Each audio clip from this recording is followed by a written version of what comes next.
saya ingin memberikan pandangan bahwa di dalam Islam dan Kristen ini ada seorang sosok yang sama yang disebut dengan Yesus Kristus atau kita kenal dengan Nabi Isa alaihissalam, tetapi karena sosok ini dipandang berbeda antara Islam dan Kristen, makanya kita perlu sekali menjaga iman dan akidah kita supaya kita tidak mudah dimurtadkan. Ya, itu adalah tujuan daripada kajian Kristologi, yang mana kita gabungkan dengan Islamologi. Islamologi adalah ilmu seluk-beluk tentang Islam, kita gabungkan sehingga kita sebut Krislamologi. Dengan ilmu Krislamologi ini, alhamdulillah saya diberikan tugas oleh yayasan yang saya bernaung, yaitu Yayasan Garda Mualaf Indonesia. Saya diberi tugas untuk berdialog atau berdebat dengan pemuka agama Kristen minimal setahun 2 kali. Ya, kita semua yang biayain, tetapi tujuan daripada debat ini itu bukan untuk mencari musuh. Ya, kita melakukan debat itu tujuannya untuk saling memahami, saling memberikan perspektif, sehingga hasil debat kita bisa memberikan edukasi buat kedua umat, ya, baik umat Islam maupun umat Kristen. Dan setiap debat itu kami semua melakukan dengan cara-cara yang paling baik sesuai dengan tuntunan Quran, Ustaz. Ya, semuanya kita yang tanggung, kita yang fasilitasi, bahkan kalau perlu kita koordinasi dengan pihak kepolisian untuk menjaga keamanan. Itu yang kami lakukan. Jadi bukan berarti kita mencari musuh untuk bermusuhan, tidak. Kita setelah debat bisa ngopi bareng dengan pendetanya, bisa makan bareng dan sebagainya. Ya, pengalaman kalau tadi Ustadz Alnof tanya, pernah saya berdebat dengan seorang pendeta yang senior. Saya hanya bertanya begini, Pak Pendeta, mohon maaf, sambil pegang ini ya Ustadz ya, 1 Yohanes 5 ayat 7 yang tadi dibaca oleh Ustadz Abdul Somad, itu firman Tuhan atau bukan? Tapi saya pegang ini, dan saya tahu dia tahu kitab ini gitu. Dia berani bilang bukan. Begitu ada seorang pendeta bilang bukan firman Tuhan di dalam kitab dia, buat kami sudah cukup. Ya, kita tidak menargetkan untuk mengislamkan siapa-siapa. Jadi buat kita sudah cukup ketika dia berani mengakui di dalam kitab dia ada ayat yang tidak asli, bukan firman Tuhan. Yang nonton tepuk tangan. Ustaz. Ketika saya tanya lagi, kalau begitu Pak,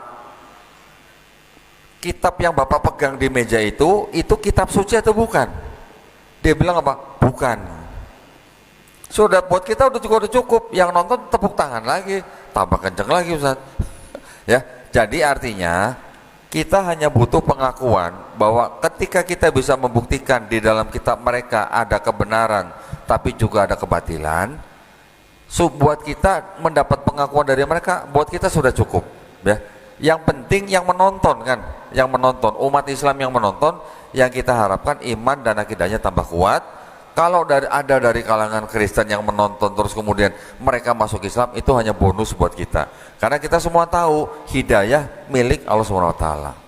Ya, jadi itulah yang kita lakukan.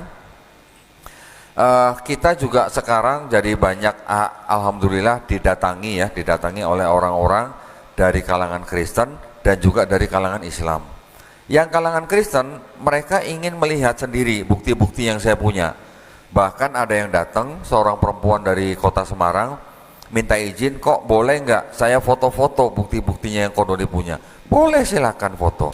Setelah difoto, dia bikin karya tulis sebanyak 35 halaman. Karya tulisnya dia pakai untuk papanya sendiri, jadi dia pakai untuk berdebat dengan papanya. Selama 2 bulan dia berdebat dengan papanya menggunakan foto-foto yang diambil dari buku saya. Setelah 2 bulan dia datang lagi, kok saya mau datang lagi? Boleh, silakan. Mau foto-foto lagi? Enggak, mau syahadat. Tapi sepanjang jalan dia ke tempat saya, dia juga masih berdebat dengan orang tuanya. Apa yang saya katakan kepada dia, jangan sampai membuat orang tua kamu membenci kamu karena kamu pindah agama. Di Islam kita diajarkan kita tetap harus menghargai dan menyayangi orang tua kita. Ya, Ustadz, betul ya, ada hadis yang mengatakan sahabat bertanya kepada Nabi, siapa yang harus kita sayangi atau hormati setelah ibu ya. Dijawab yang kedua ibu lagi ya. Dijawab yang ketiga ibu lagi ya, baru yang keempat ayah ya Ustaz. Tapi itu kan maksudnya bukan satu suami tiga istri, bukan kan ya? Bukan. Alhamdulillah dikonfirmasi. Artinya di dalam Islam kita diperintahkan untuk menyayangi orang tua kita, terutama ibu kita, 3 kali kadarnya lebih tinggi daripada ayah kita. Kenapa? Karena ibu kita yang mengandung kita, ibu kita yang melahirkan kita, ibu kita yang membesarkan kita. Jadi saya sering bilang kepada orang-orang yang baru masuk Islam di tempat saya, kalau kamu sebelumnya sudah sayang dan hormat kepada orang tua kamu, mulai sekarang kamu harus lebih hormat, lebih sayang kepada orang tua kalian. Ya. Dan saya sering mengatakan bahwa di Indonesia ada Undang-Undang Dasar 1945 pasal 29 ayat 2 yang menjamin atau memberikan kemerdekaan kepada setiap warga negara untuk memilih dan menjalankan agama dan kepercayaan masing-masing. Jadi tidak ada orang tua yang bisa melarang anaknya untuk memeluk dan menjalankan agama masing-masing. Yang kedua, dari kalangan Islam juga banyak yang datang ke saya, tetapi rupanya mereka membawa suami, bawa istri, bawa anak yang mau murtad, bahkan yang sudah murtad. Banyak juga pasangan suami istri yang mereka mau mereka mau anaknya mendapatkan pendidikan yang baik dengan mengirimkan ke luar negeri, tetapi ketika pulang anaknya murtad. Ya, itu juga sering datang ke tempat saya. Akhirnya setelah kita diskusi, banyak yang kembali ke Islam, tapi juga ada yang tidak kembali. Kita tidak pernah menargetkan untuk mengislamkan siapa-siapa. Ya, kita hanya memberikan bukti. Jadi ketika mereka melihat buktinya sendiri, mereka berpikir mengambil keputusan masuk Islam itu adalah semuanya hak dan keputusan dan pilihan mereka sendiri. Ya, ada seorang anak muda Kristen datang ke tempat saya bawa 20 pertanyaan Ustaz. 20 pertanyaan. Dia sudah datang ke masjid besar, dia tanya kepada ustadz di dalam masjid itu, dijawab oleh ustadz itu tapi dari perspektif Islam. Dia tidak puas, dia datang lagi ke masjid lain, sama juga. Dia ke Mualaf Center, sama juga. Ketika ke tempat saya, yang saya bukakan kitab dia semua. 20 pertanyaan terjawab di kitab dia. Dia puas saya. Baru setelah itu dia tanya, kalau begitu saya harus bagaimana? Apa yang harus saya pilih kalau di sini ada kebatilan? Baru saya tawarkan Quran. Sudah saya tawarkan Quran pun dia belum mau masuk Islam. Dia bilang apa? Kalau saya masuk Islam hari ini, nanti kalau saya di belakang hari ada pertanyaan yang tidak terjawab, bagaimana? Gitu. Saya bilang, Mas kan kalau dulu kan kuliah kan? Iya, di mana? Di universitas ini. Dulu Mas sebelum masuk kuliah itu mempelajari dulu kan universitasnya? Iya betul. Ketika Mas sudah mempelajari universitas ini kadarnya bagaimana, akreditasnya gimana, Mas akhirnya masuk kan. Tetapi Mas waktu itu daftar dulu ke universitas untuk diakui atau belajar dulu pelajaran yang ada dalam universitas? Daftar dulu. Nah itu daftarnya. Gimana daftarnya? Asyhadu alla ilaha illallah wa asyhadu anna Muhammadar Rasulullah. Alhamdulillah akhirnya dia menerima Islam. Kurang lebih yang kami bantu di dalam yayasan kami dari tahun kemarin dengan kajian-kajian seperti ini, kurang lebih 300 orang masuk Islam. Tetapi tidak semuanya itu juga mau diekspos, ya. Tidak semuanya mau ditayangkan di YouTube. Dari 300 kira-kira 80 orang tidak mau ditayangkan. Nggak apa-apa, kita harus melindungi kepentingan mereka, kita harus melindungi hubungan mereka juga dengan keluarga. Ketika kita ekspos mereka malah jadi berantakan, kan itu bukan juga yang kita harapkan ya. Jadi setiap orang yang masuk Islam di tempat kami tidak kami biarkan, tetapi kami kirimkan guru privat masing-masing mualaf. Setiap mualaf mendapatkan guru privat yang mereka harus belajar seminggu 2 kali, 1 kali 90 menit sampai mualaf-mualaf itu bisa baca Quran. Jadi kalau belum bisa baca Quran, belum berhenti itu guru privatnya, ya, seminggu 2 kali. Itulah yang kami lakukan, ya. Jadi saya juga mohon doanya dari Bapak Ibu yang ada di dalam Masjid Raya An-Nur ini. Mudah-mudahan kami juga semuanya istiqomah dalam menjalankan tugas kami. Ketika saya mempelajari kitab mereka dan mempelajari Quran dengan segala konteksnya, yang disebut dengan kitab Tauratnya orang Yahudi ini, ya, yang sekarang dipakai sama orang Yahudi dan mereka sebut sebagai Taurat, ini bukanlah kitab Taurat yang dimaksud oleh Quran. Yang pertama. Yang kedua, kitabnya orang Kristen yang mereka sebut Perjanjian Baru, yang di dalamnya ada kitab Injil, Matius, Markus, Lukas, Yohanes, itu juga bukan yang dimaksud dengan kitab Injil yang dimaksud Quran. Kenapa? Karena gini, saya yakin Ustadz Abdul Somad tidak pernah baca di dalam Quran atau hadis bahwa Nabi Musa alaihissalam dan pengikutnya menulis kitab Taurat. Betul, Ustadz? Saya yakin juga Ustadz Abdul Somad tidak pernah baca di Quran atau di hadis yang sahih Nabi Isa alaihissalam dan Hawariyun menulis kitab Injil. Betul, Ustaz? Saya yakin juga Ustadz Abdul Somad tidak pernah baca di Quran ada ayat yang mengatakan kami yang menurunkan Taurat, kami yang menurunkan Injil, dan kami pula yang menjaganya. Betul, Ustaz? Nah, karena tidak ada itu, bagaimana kita bisa yakin bahwa ini adalah Taurat dan Injil yang dimaksud Quran? Ayat-ayat Quran yang lain membuktikan, nanti bisa membuktikan bahwa ini bukan Taurat dan Injil yang dimaksud Quran.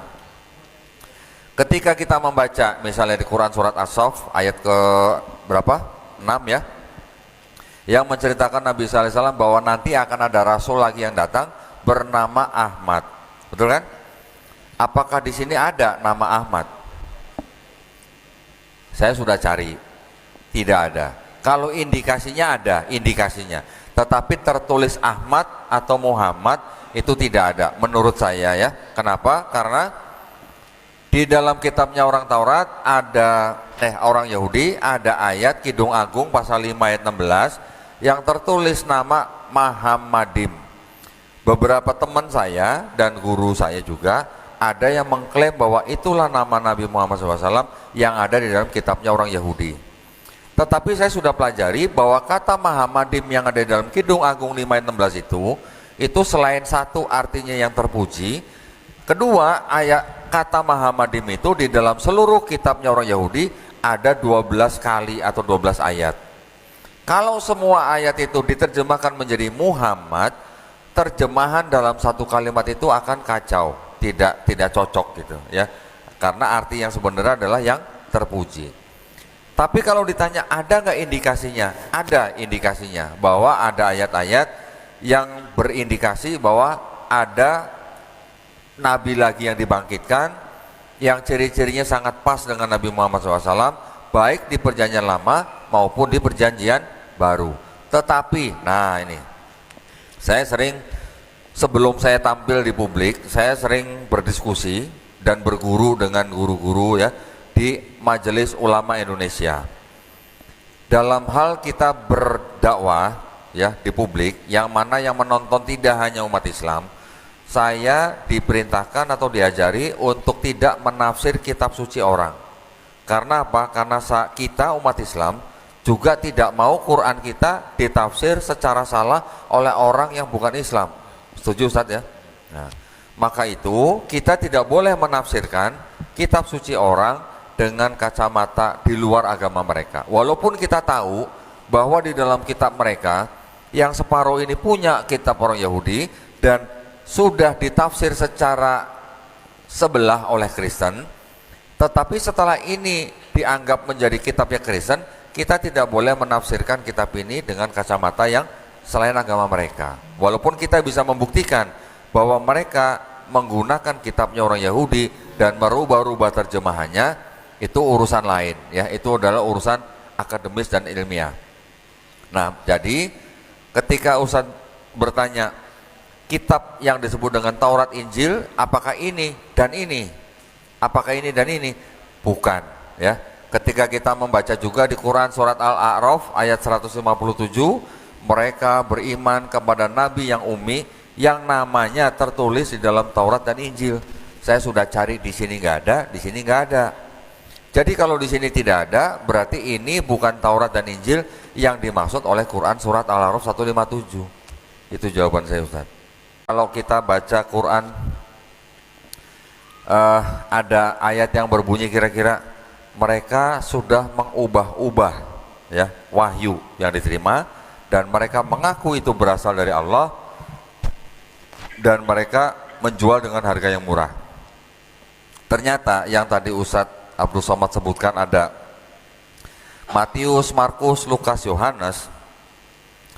Ini ternyata yang ditulis lebih dahulu nih yang Markus. Ya. Yang Markus ditulis kira-kira tahun 65 sampai sebelum 70 Masehi. Sebelum Baitul Maqdis diruntuhkan oleh Jenderal Titus, ya, ketika ada pemberontakan. Kira-kira 10 tahun kemudian, penulis kitabnya Matius dan Lukas ini menyadur dari kitab Markus. Jadi ditulis kira-kira tahun 75 sampai 80 Masehi, ya, yang Matius dan Lukas. Yang Yohanes ditulis kira-kira tahun 90 sampai 95 Masehi. Jadi ada Markus, terus kemudian disadur oleh Matius dan Lukas, baru kemudian ada Yohanes.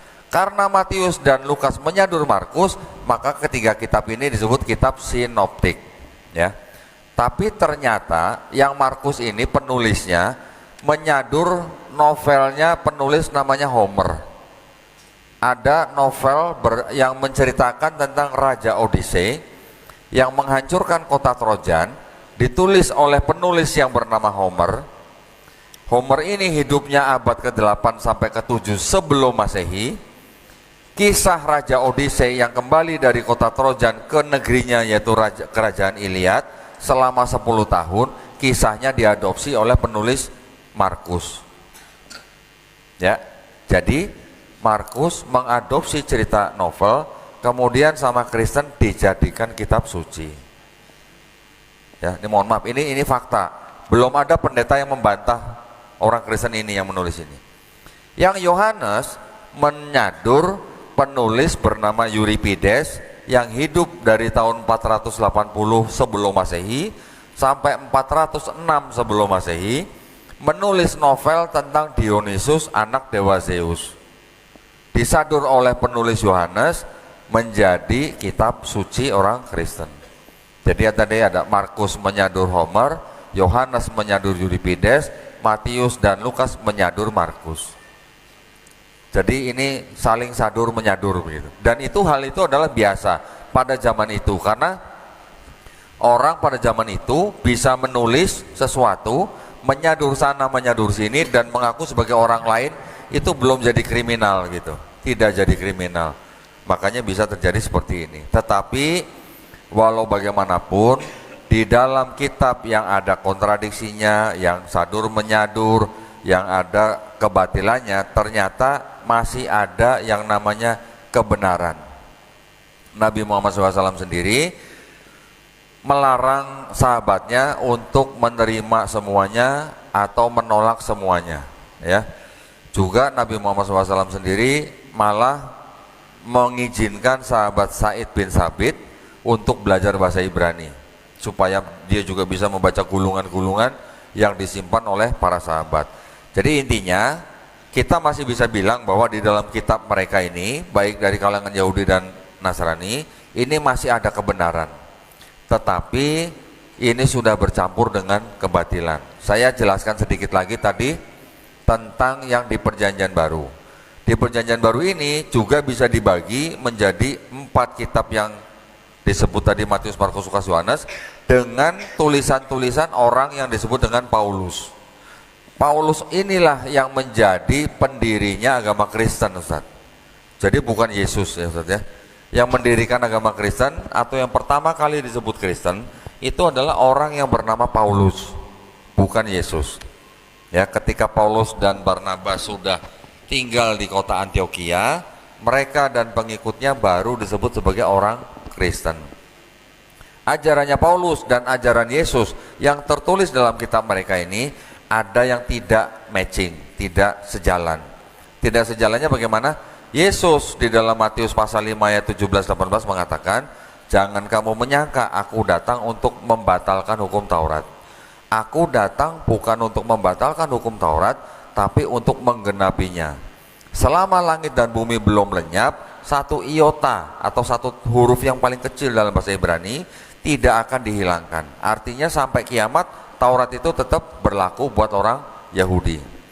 Tetapi Paulus mengatakan di di dalam di dalam Efesus pasal 2 ayat 15 bahwa Yesus yang mati sebagai manusia di atas kayu salib itu sudah membatalkan hukum Taurat. Buat siapa? Buat orang di luar Yahudi. Jadi orang yang di luar Yahudi tidak perlu di bawah hukum Taurat. Orang Yahudi harus tetap hidup di bawah hukum Taurat. Hukum Taurat apa aja? Ada sunat, babi haram, perpuluhan dan sebagainya. Buat orang non Yahudi hukum itu sudah tidak berlaku lagi. Makanya kalau dilihat ajaran Yesus dan ajaran Paulus ini berbeda. Yesusnya masih sunat, Paulusnya mengajarkan tidak perlu sunat. Yesusnya tidak makan babi karena dia hidup di bawah hukum Taurat. Paulusnya mengatakan semua makanan halal. Yesusnya sholatnya sujud, Paulusnya mengajarkan berbeda. Sekarang gereja malah kebaktiannya hari Minggu, malah mereka menggunakan tarian-tarian. Yesusnya sendiri malah sujud. Yesusnya sendiri diceritakan berpuasa selama 40 hari. Orang Kristen ada yang berpuasa, ada yang tidak. Yesusnya diceritakan ketika disalib, jenazahnya dikafani. Orang Kristen sekarang kalau meninggal masuk peti mati pakai baju pengantin. Kebanyakan begitu kan? Yesusnya sendiri diceritakan di sini akikah, orang Kristen tidak melakukan akikah. Jadi ketika kita melihat, kita amatin agama apa yang laki-lakinya disunat, sholatnya sujud, tidak makan babi, berpuasa, matinya dikafanin, akikah, agama apa yang malah Islam, ya kan? Jadi saya bisa membuktikan dengan ayat-ayat di dalam kitab mereka, Yesus yang disembah oleh mereka sebagai Tuhan ternyata melakukan apa yang kita lakukan sekarang. Jadi sebenarnya kita juga melakukan sunnah Yesus di dalam Bible, Ustaz. Ya benar kan, Ustaz? Tetapi kan sunnah kita kan sudah disempurnakan ya di dalam Quran dan sunnah Rasul, ya kan? Tetapi kan mirip kan? Yesus sunat, Yesus puasa, Yesus sujud, Yesus nggak makan babi, Yesus dikafani. Lah kita semua melakukan itu, ya walaupun sholatnya mungkin jumlah rakaatnya berbeda. Ada satu lagi, Yesus juga dibaptis di sini, Pak. Kita dibaptis nggak, Ustaz Alnof? Enggak, loh. Baptisnya orang Yahudi itu sama dengan mandi junubnya orang Islam. Maknanya ya. Jadi ketika di Islam kita tahu mandi besar atau mandi junub, maknanya itu sama dengan baptisnya atau mikvahnya orang Yahudi. Jadi Yesus juga baptis, kita juga baptis, hanya istilahnya saja kita mandi besar gitu. Jadi ini semua dilakukan Yesus di situ. Kita yang mengikuti, orang Kristen malah tidak mengikuti. Jadi kita bisa buktikan bahwa Kristen sebenarnya bukan pengikut Yesus, tapi pengikut Paulus. Ada ayat Quran surat Ali Imran ayat 19. Inna dina indallahil Islam. Artinya apa? Agama yang diridhoi di sisi Allah adalah Islam. Berarti harusnya menurut keyakinan seorang muslim, agama yang istilahnya diturunkan oleh Sang Pencipta itu ada berapa, Mas? Harusnya. Hah? Ya. Paham, saya paham. Nah, justru saya sedang menjawab, tapi dari sisi pandangan kita sebagai orang Islam. Ya. Di dalam Quran surat Ali Imran ayat 19 sudah dikatakan Inna dina indallahil Islam. Berarti kalau begitu Allah Subhanahu Wa Taala Sang Pencipta ini tidak menurunkan agama selain Islam. Betul? Setuju? Nah, berarti kalau ada agama-agama lain yang di luar Islam, itu adalah pemikiran manusia, ya. Pemikiran manusia atas bisa dikatakan wahyu, bisa dikatakan pemikiran manusia yang dijadikan agama. Karena tadi yang dari sini aja ada pemikiran agama yang dijadikan sebagai ayat, ya kan? Sekarang Mas tahu nggak ada berapa agama di seluruh dunia? Kira-kira 4.300, termasuk yang isme-ismenya gitu ya, yang ateisme, gnosisisme dan sebagainya. Ketika kita menguji kenapa Islam dari antara 4.300 agama ini, semuanya tentu saja kembali kepada konsep ketuhanan, konsep kitab. Kan harus ada kitabnya yang namanya agama yang yang diberikan oleh pencipta yang cuma satu itu. Ya kan harus ada kitabnya. Seperti Mas beli TV, pasti ada buku owner's manual kan. Juga seperti misalnya di kantor, kantor pemerintah, kantor swasta, sekolah, semua pasti punya aturan. Buat apa aturan? Yang membuat aturan itu yang karyawan atau student atau yang pengurus sekolahnya? Pasti pengurus sekolahnya. Untuk apa? Untuk ada ketertiban orang atau ketertiban murid supaya mereka bisa mencapai tujuan mereka sekolah, kan begitu. Begitu juga Allah Subhanahu wa taala ketika sudah menurunkan kitabnya, tujuannya untuk apa? Untuk supaya manusia itu tahu bagaimana caranya menjalani hidup di dunia sehingga dia pulang ke rumah yang benar, kan begitu. Istilahnya begitu. Jadi kalau dari jawaban seperti itu harusnya kita bisa menjawab bahwa itu bukan agama, itu bukan kebutuhan manusia tapi udah perintah dari yang menciptakan manusia. Itu yang bisa saya jawab ya.